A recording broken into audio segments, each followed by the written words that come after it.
ప్రస్తుతం సమయం 1:20 అవుతుంది అర్ధరాత్రి. ఇప్పటికి కూడా నిరుద్యోగులు అయితే వాళ్ళ నిరసన అయితే ముగించడం లేదు. వాళ్ళకు మద్దతుగా కావచ్చు, వాళ్ళకు భరోసాగా కావచ్చు ప్రస్తుతం ఇక్కడికి పృథ్వీరాజ్ అన్న కూడా రావడం జరిగింది. అన్న తెలంగాణలో నాకు తెలిసి ఇప్పుడే ప్రత్యేక తెలంగాణ తర్వాత మళ్ళా వీరులార వందనం అనే పాట ఇప్పుడే బాగా అవసరం అవుతుంది అనిపిస్తుంది. మీరేమంటారు? కాలేజీలో మండే నిప్పు కనికలు మీరు, విద్యార్థి సంఘాల వీరయోధులు మీరు, నెత్తూటి మడుగుల్లో ఎత్తిండ్రు పిడికిళ్ళు. సో అటువంటి సాహిత్యము, తర్వాత అటువంటి వీరులు పుట్టినటువంటి గడ్డ నెత్తుటి మడుగుల్లో ఫైరింగ్ అవుతుంటే కూడా, ఛాతీకి బుల్లెట్ తగిలితే కూడా మళ్ళా నెత్తుటి మడుగుల్లో వచ్చినటువంటి అంగిని పట్టుకొని కూడా మళ్ళీ జై తెలంగాణ నినదించి తెలంగాణ రాష్ట్రాన్ని తీసుకొచ్చుకున్నటువంటి యువతరం, తెలంగాణ యువతరం నిరుద్యోగులు ఉన్నారనలా వాళ్ళ సంతతికి తెచ్చినట్టు వాళ్ళు వారసులే ఇలా మళ్ళీ నినాదాలు చేసుకుంటాయి ఇక్కడ ఈ అశోక్ నగర్ సెంటర్లో. ఎందుకు అనంటే ఇవాళ కాంగ్రెస్ ప్రభుత్వం, ముఖ్యమంత్రి, వాళ్ళ మంత్రిమండలిలో ఉన్నటువంటి అందరూ ఎమ్మెల్యేలు కావచ్చు, మంత్రులు అందరూ కలిసి కూడా అందరూ వీళ్ళకు వాగ్దానం చేసిండ్రు. 2 నెలలు మీరు మా గురించి తిరుగుండ్రి, మీరు ఏదంటే అది మేము చేస్తాము. గ్రూప్ 2 పోస్టులు పెంచుతామని చెప్పిండ్రు, గ్రూప్ 3 పోస్టులు పెంచుతామని చెప్పిండ్రు, 1:100 చేస్తామని చెప్పి అసెంబ్లీలో మాట్లాడిండ్రు. ఇవాళ దాంట్లో అన్నిటికీ విరుద్ధంగా వాళ్ళ చేష్టలు. రాగానే వెంటనే 25,000 డిఎస్సి పోస్టులు ఫస్ట్ క్యాబినెట్లోనే రిజల్యూషన్ చేసి పెడతామన్నారు, అది చేయలేదు. సంవత్సరం లోపల 2 లక్షల ఉద్యోగాలని చెప్పింది. సరే అదన్నీ పక్కకు పెడితే ఇప్పుడు వీళ్ళు అడుగుతున్నది ఏంటంటే కొన్ని ఎగ్జామ్స్ క్లాష్ అవుతున్నాయి, మానవతా దృక్పథంతో మీరు ఎట్లా పెంచలేరు, పెంచి పెట్టాలని చెప్పి డిమాండ్ చాలా రోజుల నుంచి ఇది జరుగుతూనే ఉన్నది. పెట్టమంటే పెట్టం కాక అని ఒక పైశాచికంగా మరి నెత్తి మీద ఏం కూర్చున్నదో వీళ్ళ నెత్తి మీద నాకు అర్థమైతే లేదు. వీళ్ళు ఒకటే కాదు, ఈవెన్ రాహుల్ గాంధీ కూడా ఇక్కడికి వచ్చి చికటపల్లి దగ్గరకు వచ్చి వాళ్ళతో కూర్చొని వాళ్ళ ఓట్లు కావాలి, మీరు పోయి ఊర్లలో తిరుగుర్రి, మేము రాగానే వెంటనే ఇవన్నీ మేము చేస్తామని చెప్పిండ్రు. నిరుద్యోగ డిక్లరేషన్, యూత్ డిక్లరేషన్ కూడా ప్రియాంక గాంధీతో అనౌన్స్ చేయించారు. ఇవన్నీ కలిపి 6 గ్యారెంటీలు అని చెప్పి సోనియా గాంధీ, మల్లికార్జున ఖార్గే వాళ్ళందరూ వచ్చి కూడా అనౌన్స్ చేశారు. అందరు చూసి నమ్మిరు. వాళ్ళు నమ్మి వీళ్ళు కూడా పార్టీ కార్యకర్తల కన్నా ఎక్కువ బస్ యాత్రలు తీసుకొని పోయి, లేకపోతే కాంగ్రెస్ వాళ్ళకి కూడా ఓటేసే పరిస్థితి లేకుండే. కేసీఆర్ మీద వ్యతిరేకమైన ఓటును కాంగ్రెస్ సైడ్ మలిచిదంట. వీళ్ళందరూ భాగస్వామి అయినరు, వీళ్ళు చెప్పట్టే వచ్చినామని చెప్పి వాళ్ళు కూడా చెప్పారు. కానీ ఇవాళ ఇంత రాత్రి 1:30 అవుతున్నది. ఇప్పటిదాకా వాళ్ళు స్టార్ట్ అయిన నుంచి ఇక్కడే కూర్చొని ఉన్నాం, ఎక్కడ ఇన్వాల్వ్ కాలే, వద్దు అని చెప్పాను. ఎందుకంటే ఒక దుష్ప్రచారం చేస్తూ ఉన్నారు మళ్ళీ ఉల్టా, బట్టగాల్చి మీదేసినట్టు.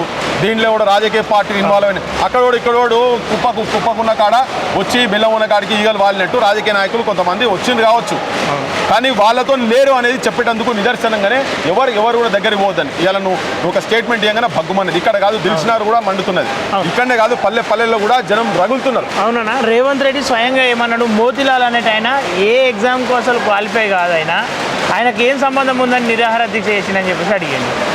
మోతిలాల్ అయినట్టయినది హాల్ టికెట్లు బయట పెట్టిరు, ఆయన ఒక ఆస్పిరెంట్. ఈ మాటలు స్వయంగా ఒక రేవంత్ రెడ్డి సీఎంగా ఉన్నటువంటి వ్యక్తి ఇట్లాంటి మాటలు చెప్పడం ఎట్లా చూసుకోవచ్చు అన్న? వీళ్ళకి అర్థమై నాకు అదే తెలుస్తలేదు. అమరుల కుటుంబాలకు సంబంధించి కూడా దొంగ లిస్ట్ ఇచ్చారు వీళ్ళు. చీఫ్ సెక్రటరీ సంతకంతో ఉన్నది దొంగ లిస్టులు, మొత్తం ఫేక్ లిస్ట్ ఇచ్చారు. అందుకని ఇవి ఏదన్నా ముఖ్యమంత్రి స్థాయిలో మాట్లాడేటువంటి వ్యక్తి కనీసం ఎంక్వైరీ చేసుకోవాలి కదా, నిజంగానే ఆస్పిరెంటా కాదా ఏందనేది. ఇలా నువ్వు మాట అనేస్తే అయిపోయాయి, రేపు నీకు ఆధారాలు చూపించేది.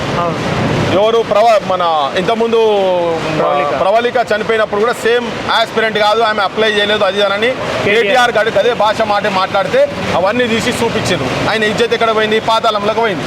నువ్వు కూడా అటువంటి పని ఎందుకు చేస్తున్నావు? ఆయన నీ మీద నమ్మకం ఉండే జనాలకు, కానీ నమ్మకాన్ని వమ్ము చేస్తున్నావు. అంటే నీ సమాచారం కూడా కరెక్ట్ పర్సన్, నీ చుట్టుపక్కల ఉన్నోళ్ళు నేను ముంచాలని చూస్తున్నట్టున్నారు. ఎవరో నీ చుట్టుపక్కల ఉన్నోళ్ళు మాకు అర్థమైతే లేదు, కానీ నువ్వు మునుగుతున్నావు, నీకు తెలుస్తలేదు. మునిగే పడవలు ఉన్నావు, నువ్వు రంధ్రాలు పడ్డది, నీ పడవకు రంధ్రాలు పడ్డాయి, నీళ్ళు పడి లోపడిపోతున్నాయి. లేకపోతే చిన్న ఇన్ఫర్మేషన్ కదా, తను అప్లై చేసిండా లేదా అనేది చాలా చిన్న ఇన్ఫర్మేషన్ తెలుసుకునేది. మాత్రం కూడా అవగాహన లేకుండా మాట్లాడుతున్నాడు అంటే నాకైతే అనిపిస్తుంది అనే అన్ఫిట్ అనాలన్నా నాకు తెలుస్తలేదు, కానీ అన్ఫిట్ లెక్క మాత్రం తప్పకుండా అటువంటి పనులు మాత్రం బరాబర్ చేస్తున్నాడు. ఇవి గింత భీకరమైన మూమెంట్స్ మొత్తం జరుగుతూ ఉంటే బేసిక్ ఇంటెలిజెన్స్ కూడా నీకు తెలుస్తలేదేమో అని అనిపిస్తుంది.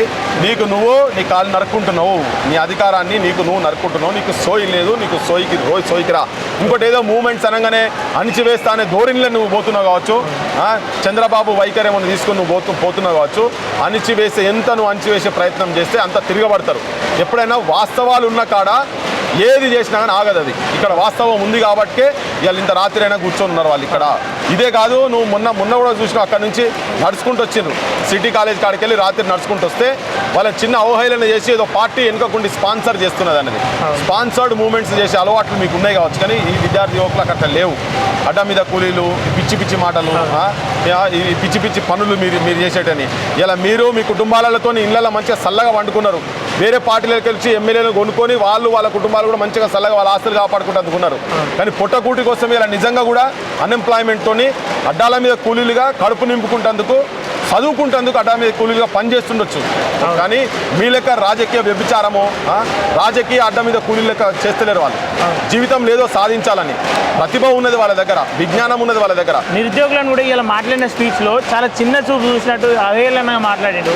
దానికే వీళ్ళు ఇలా అగ్గిల కూర్చున్నారు. అదే ఆయన మాటలను ఎట్లా చూడొచ్చు అన్న? ఇప్పటికీ అసలు ఏంటంటే ఇంత జరిగినందుకు ఒక కమిటీ వేసో లేదా వాళ్ళని పిలిపించుకొని కూర్చొని ఆ మాటలతోనే సగం చేయించొచ్చబ్బా. ఈయనకు ఆ మాటలతోటే సగం మునిగిపోతున్నాడు ఆయన. లాస్ట్ టైం కూడా మొన్న మాట్లాడేటప్పుడు అట్నే మాట్లాడి అడ్డగోలుగా మాట్లాడిండు. ఇప్పుడు ఇవాళ కూడా ఏం బెండకాయల, ముదిరిపోయిన బెండకాయల అంటే ఏంటిది? ముదిరిపోయిన బెండకాయలు ఏం భాష నువ్వు మాట్లాడేది? అది ఏం మాట్లాడతారు? ఊర్లల్లో బాగా కళ్ళు తాగినప్పుడు తాళాల కాడ కూర్చొని మాట్లాడేటి, పరాస్కాలంగా మాట్లాడేటి మాటలు అవి.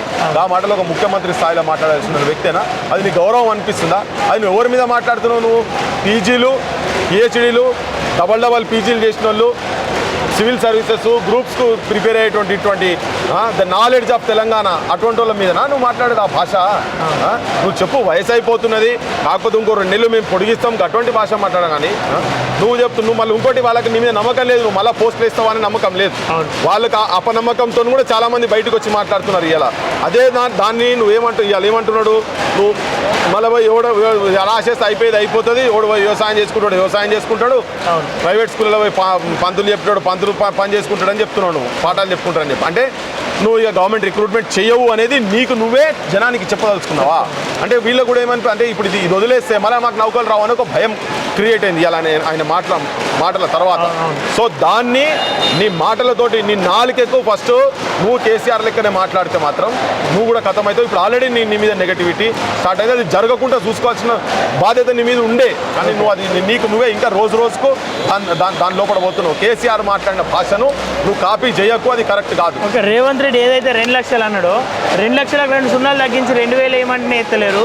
రేపటి మా ఫ్యూచర్ ఏందని చెప్పేసి నిరుద్యోగులు కూడా కొంచెం భయపడే సందర్భంగా అనిపిస్తుంది. అది ఎట్లా చూసుకోవచ్చు? ఆ భయాలను ప్రభుత్వంగా నువ్వు ముఖ్యమంత్రిగా, మీ మంత్రిమండలిగా మీరు ఆ భయాలను నివృత్తి చేయాలి. అరే అట్లేం భయపడకుండా భయ అని చెప్పని, కానీ మీరు అట్లా చేస్తలేరు కదా. అది చేయకుండా ఉల్టా వాళ్ళని రెచ్చగొట్టేటువంటి మాటలు మాట్లాడుతున్నారు. అందుకే మేము ఇక్కడ కూడా బయట కనిపించాలి. వచ్చిన తర్వాత చాలాసేపు ఇక్కడ 4-5 గంటలు కూర్చున్న తర్వాత కూడా ఎవరితో కూడా నేను మాట్లాడలేదు. ఇప్పుడే మాట్లాడుతున్నా, జస్ట్ ఇప్పుడు ఆఫ్టర్ 1 దాటిన తర్వాత 1:30కి ఇప్పుడు మాట్లాడుతున్నా. అప్పటిదాకా ఏంటంటే ఇండిపెండెంట్గా, ఈవెన్ మేము ఇండిపెండెంట్గా ఉన్నా, రాజకీయ పార్టీలకు సంబంధం లేకున్నా కానీ ఎవరో వెనుక ఉండి నడిపిస్తున్నారు అనేది కాదు అనేది రిపీటెడ్గా నేను ఇంతకుముందు కూడా చెప్పిన. గత వారం 10 రోజుల నుంచి చెప్తూనే ఉన్నాను నేను. అది మీరు తెప్పించుకోరు, మీరు రిపోర్ట్స్ తెప్పించుకోరు అని చెప్పారు. ఇప్పుడు లాఠీలు పట్టుకొని తిరుగుతున్నారు. ఒక్క లాఠీ కూడా పడితే దాని రియాక్షను జనం లోపల ఉంటుంది. జనం రిజిస్టర్ చేసుకుంటారు. నువ్వు కూడా ఏం తక్కువనే కాదు, నువ్వు మొత్తము ఆంధ్ర పాలకుల దగ్గర నువ్వు ట్రైనింగ్ అయ్యి వచ్చినవి అని ఉంటుంది. ఎట్లయితే చంద్రశేఖరరావు వైఖరి ఉందో నీ వైఖరి కూడా సేమ్ అట్లనే ఉంటుంది అనేది రిజిస్టర్ అయిపోతుంది. ఆల్రెడీ నువ్వు యూనివర్సిటీలో కొట్టిపించినావు మొన్న, ఎందుకంటే యాక్షన్ ఇప్పటిదాకా తీసుకోలేదు. గుద్దిపిచ్చుడు, పిడిగుద్దులు గుద్ది ఒక్కొక్కరిని 20 మంది జర్నలిస్టుల కాడికెళ్ళి నువ్వు స్పేర్ చేయలేదు.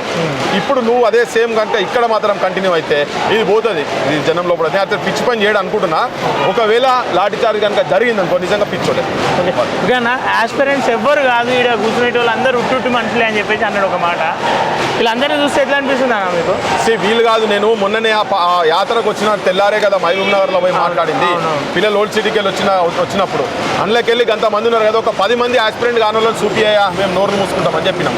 ఇప్పటిదాకా ఎవరు అన్ని టీవీలు వీడియోలు అన్నీ వచ్చినాయి కదా, ఒక 10 మంది చూపిన ఆడికెళ్ళి కాలినడకతో వస్తే ల్యాండ్స్కేప్లో పోతే కూడా లట్లతో కొట్టి బగాయించారు కదా. అందులో చూపిమని ఇప్పుడు ఇంట్లో కూడా చూపింది. ఇంతమంది కూర్చున్నారు కదా, ఇంతమంది వస్తున్నారు పోతున్నారు గిన్నె చూపిమని చెప్పు. ఇవన్నీ ఏంటంటే తప్పుడు ప్రచారాలు చేసి నువ్వు ఎన్ని అబద్ధాలు చెప్పి మాయమాటాలు చేసి మత్పరిచే ప్రయత్నం చేస్తే వాస్తవాలుగా నిలుస్తాయి. ఆ వాస్తవాల ప్రభావము జనం ఆలోచన విధానం మీద పడుతుంది. ఆ ఆలోచన విధానం మీద తెలంగాణలో నిరుద్యోగం అనేది పెద్ద సమస్య. ఇదన్నీ నువ్వు ఒక్కదానికొకటి ఓదానికోటి యాడ్ అయిపోతూ ఉన్నది. మీరు చెప్పినవన్నీ మీరు ఏవైతే మీ మేనిఫెస్టోలలో పెట్టినరో మీరు అన్న మాటలే ఏవి కూడా ఒక్కటి కూడా ఇప్పుడు ఇన్నిసార్లు క్యాబినెట్ మీటింగ్ అయింది కదా, మరి అది నువ్వు ఒక్కసారి కూడా ఫస్ట్ అన్నావు సెకండ్ దాంట్లో పెట్టవచ్చు, థర్డ్ కావచ్చు, దాంట్లో పెట్టవచ్చు. ఇప్పటిదాకా పెడతలేవు నువ్వు మొత్తుకుంటే కూడా నువ్వు అలా ఉల్టా అది కూడా చేస్తలేవు కదా. ఇదంతా జనం లోపల రిజిస్టర్ అవుతుంది కదా, నిరుద్యోగుల లోపల రిజిస్టర్ అయితే ఇంతకుముందు వస్తుంటే ఉస్మానియా విద్యార్థి కార్లో కూర్చొని అంటుండే అన్న ఏమున్నదిగా మేము కూడా చెప్పినాం అనుకో 30-40 మందికి, నేను ఒక్కనైతే 20-30 మందికి అయితే నేను చెప్పగలుగుతా కదా. సో అట్లనే నీకు ఓట్లు ఇచ్చారు, అట్లనే నిన్ను ఖతం పెట్టించేస్తారు. రాజకీయ పార్టీలు వాళ్ళ పబ్బం గడుపుకున్నందుకు ఎవడన్నా అక్కడిక్కడ వస్తే వాళ్ళను టార్గెట్ చేస్తామని చేస్తే నేను రాజకీయ పార్టీలో కూడా విజ్ఞప్తి చేసేది అంటే వాళ్ళు ఇంతగానో ఇక్కడ కాదు చాలా రోజుల నుంచి ఆ ఫైట్ నడుస్తూనే ఉంటుంది. అది రియాక్షన్ అయింది, ఇప్పుడు ఇక్కడికి వచ్చి దాని రిజల్ట్ ఇక్కడ కనబడుతుంది, దిల్సుఖ్నగర్లో కనబడుతుంది.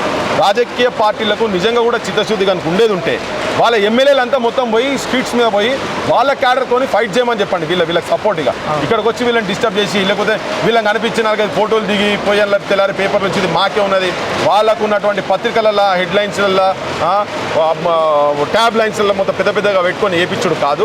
మీరు పార్టీ ప్రోగ్రామ్ తీసుకొని మీరు ఏమైనా ఉంటే వాళ్ళు బయట పనిచేయండి, టీఆర్ఎస్ కావచ్చు బీజేపీ కావచ్చు బయట వర్క్ చేయండి. అందుకని ఇలా వాళ్ళు కూడా ఎవరిని కూడా దగ్గర అది మొన్నటి నుంచే చెప్తా ఉన్నాం. నేను చాలా స్ట్రాంగ్గా చెప్పిన రాజకీయ పార్టీలు ఎంటర్ కానీ ఎక్కడ దీన్ని వాళ్ళు నిజంగా కూడా అది అమలు చేస్తున్నారు, అది కంటిన్యూ కావాల్సిన అవసరం ఉంది. ఓకే అన్న, చివరిగా ఏదైతే చావులు చూడొద్దు అనుకుంటున్నామో ఒక అమ్మాయి కూడా ఇంతకుముందు సూసైడ్ అటెంప్ట్ చేసుకున్నట్టు మనకు సమాచారం వచ్చింది. వాళ్ళకి ఏం చెప్తారన్న? నిన్న కూడా చెప్పిరు ఆల్రెడీ, చెప్పినప్పుడు కూడా వాళ్ళు ధైర్యం